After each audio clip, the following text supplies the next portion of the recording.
प्यारे बच्चों, आप सभी लोगों का अपने प्यारे YouTube channel HK biology group पर स्वागत है। सबसे पहले एक छोटे से शिक्षक होने के नाते देश के तमाम शिक्षक जो आज देश के भविष्य को संभाल रहे हैं, उन सभी शिक्षकों को मेरा प्यार भरा नमस्कार एंड प्रणाम। आप जैसा अभी पिछले 2 दिनों से देख रहे हैं, सभी लोग सोशल मीडिया से जुड़े हुए हैं।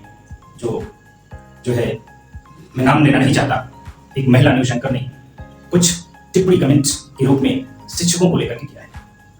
तो सबसे पहले मैं किसी के पक्ष विपक्ष या किसी के प्रति कोई भी नकारात्मक भावना को लेकर के रिप्रेजेंट नहीं कर रहा हूं।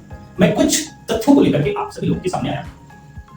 सबसे पहले जो एक पत्रकारिता के जो मूल कर्तव्य होते हैं, वो तो आज साहब देश की पत्रकारिता में नहीं रहे, क्योंकि जो देश की पत्रकारिता है उसका मुख्य मेन मोटिव होता है कि जनता की आवाज को ऊपर उठाना और सत्ता में बैठे सत्ताधारियों से जवाब करना होता है। लेकिन आज आप सभी देख रहे हैं जो ये मीडिया एंकर जो तरह तरह के न्यूज चैनलों पर आकर के प्रोपेगेंडा फैला रहे हैं। मैं सबकी बात नहीं कर रहा हूं, कुछ हमारे जो है पत्रकार भाई साहब बहुत अच्छे हैं, जैसे रवीश कुमार सर, अभिषेक शर्मा सर, इस तरह के तमाम ऐसे भी लोग हैं जो देश की आवाज को बुलंद करते हैं, उनको लाखों लोग आइडियल मानते हैं। लेकिन आज कुछ लोगों को छोड़कर तमाम ऐसे मीडिया चैनल सरकार से जो सवाल जवाब करने चाहिए उसको ना करके चाटुकारिता कर रहे हैं, क्योंकि देश अब गलत हाथों में पहुंच चुका है। बाबा साहब डॉक्टर B.R. अम्बेडकर को नमन करते हुए वो एक शब्द कहा करते थे कि ऐसा ना हो कि देश मुट्ठी भर लोगों के हाथ में चला जाए और वो देश पर राज करे। आज वही हो रहा है। आज एक छोटा से छोटा शिक्षक किसी भी स्टैंडर्ड लेवल का हो, इतनी कड़ी मेहनत कर करके, इतना परिश्रम करके सत्य और सही गलत को समझा करके एक बेहतर स्टूडेंट के साथ काम करके एक बच्चे को अच्छी ऊंचाइयों तक ले जाने का काम करता है। इसलिए ये तमाम जो चाटुकारिता करने वाले न्यूज चैनल्स हैं, ये अपनी बात को, जैसा कि इन्होंने बताया कि कुछ व्यूज बटोरने के लिए, व्यूज तो आप बटोरने के लिए इस तरीके के शब्द इस्तेमाल कर रहे हैं। अरे लोग आप पे विश्वास करते हैं, आप जो है देश का एक पिलर हैं, स्तंभ हैं, और आपके जो काम करने चाहिए वो ना करके आप जो है गलत तरीके से, आप बताइए साहब, ना जाने कैसे कैसे आप अनाप शनाप जो है बातें अफवाहों के रूप में फैलाया करते हैं। अरे झाल मुड़ी खा रहे हैं, कौन टॉफी खा रहे हैं, इससे देश का क्या होगा, इससे देश के भविष्य का क्या होगा?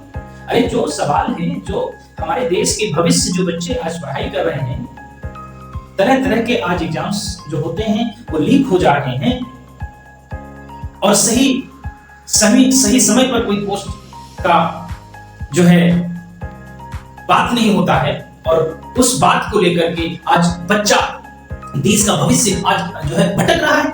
इस तरीके की बातें नहीं करते साहब। झालमुड़ी कहा है, कौन सा तेल लगाए हो, कौन सा तेल खाए हो, तेल का सुगंध कैसा है? अरे तुमसे ज्यादा, मुझे से ज्यादा तेल एक गांव का आदमी खाता है, सरसों का तेल। शायद आपके यहां ना उतना तेल। गांव के हर एक किसान के खेत में सरसों बोई जाती है। और आपने कहा जो है शिक्षक लटपुटियां हैं, गौड़िया की हैं, ऐसा कुछ बोला आपने। तो चलो भाई, क्लासिफिकेशन समझा दो मस्टर्ड का। सरसों का तेल बहुत नाम आप लेती है ना, समझा लीजिए क्लासिफिकेशन। मैं बायोलॉजी का शिक्षक हूं, नहीं पढ़ाता हूं। अरे बेवजह वाली बात करती है मैडम।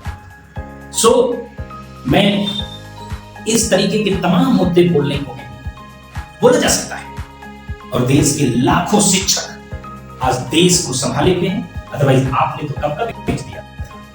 इस गलत पत्रकारिता की वजह से लोगों के दिमाग में आपने गोबर कर दिया है, और आपको जलन साहब उस टीचिंग से नहीं है। आपको जलन इसलिए है क्योंकि आपसे ज्यादा व्यूज और आपसे ज्यादा ट्रस्ट लोग, देश के लोग तो शिक्षकों के ऊपर कर रहे हैं। क्योंकि आपसे अच्छी न्यूज तो शिक्षक दे रहे हैं, जिनकी वजह से आज सही बात बच्चे तक पहुंच पा रही है। अब देश के सभी शिक्षकों और सभी छात्रों को एक होने की जरूरत है। अब जमीनी स्तर पर आकर के बेहतर तरीके से एक होकर के इसका जवाब देना होगा, नहीं तो वो दिन दूर नहीं है। हालांकि आज भी देखने को मिल रहा है कि लोग खाने को तरस जाएंगे, पानी पीने को तरस जाएंगे, ऐसे लोग देश में आ चुके हैं। मैं नमन करता हूं, मैं उनके चरण स्पर्श करता हूं सभी शिक्षकों का, जो आज आकर के सामने अपनी आवाज बुलंद करते हैं। अभी आपने देखा इलाहाबाद में ब्रेक सर की जो कोचिंग एग्जाम उसको चेंज कर दिया गया। अरे साहब, जब शिक्षा और शिक्षक जिस दिन इस तरीके से परेशान होने लगे, समझ लेना देश अभी आजाद नहीं हुआ है। हमारे सभी शिक्षक इतनी मेहनत करके बच्चों को अच्छी ऊंचाइयों पर पहुंचाने का काम करते हैं। उन सभी शिक्षकों से हम सीखने का काम करते हैं और हम सभी एक साथ हैं और मिलकर के इसका जवाब दिया जाएगा। और ये लोग गलत तरीकों से अफवाहों को फैला करके मेन मुद्दे से भटका देते हैं। कहां मुद्दा चल रहा था नीट पेपर लीक को लेकर के, अरे साहब ये तो ना कि धर्मेंद्र प्रधान साहब को शिक्षा से हटा दीजिए, हैं? आप ये कभी नहीं कहें। अरे भाई, जब उसके बस का नहीं है, वो नहीं अपनी लंगोटियां संभाल पा रही हैं, तो हटाइए उनको। अरे मेन मुद्दों की बात अगर करोगे तो देश आपके साथ है। अदरवाइज शिक्षकों से इस तरीके से अगर आप पेश आएंगे तो 24 आपकी पत्रकारिता मिट्टी में मिल जाए, और मिट्टी में मिल चुकी, क्योंकि देश समझ चुका है आप तलवे चाटने का काम करते हैं। बहुत सारे ऐसे लोग जो बहुत अच्छी बातों देश के सामने प्रेजेंट करते हैं, जैसे लक्ष्मण यादव साहब हुए, हरीश कुमार साहब हुए, विशाल शर्मा साहब हुए, ये तमाम ऐसे लोग हैं अच्छी बात वो रखते हैं समाज के आगे। सही को सही, गलत को गलत न कहिएगा तो आप क्या कहिएगा? अमर होके थोड़ी आएंगे, 10, 20, 25, 30 साल में मर जाएंगे, आप भी, हम भी मर जाएंगे 30-40 साल में। ये सब यही का यही रह जाएगा। तो कुछ ऐसा करिए मैडम, ऐसा करिए सभी देश के लोगों कि देश में आपका नाम लिया जाए। इसलिए सभी शिक्षित लोग, सभी शिक्षक एक साथ आकर के इसका निर्णय लेंगे, और जिधर में शिक्षक चलता है ना साहब, लहरों की आवाज आती है। बहुत बहुत धन्यवाद। जय हिंद, जय भारत।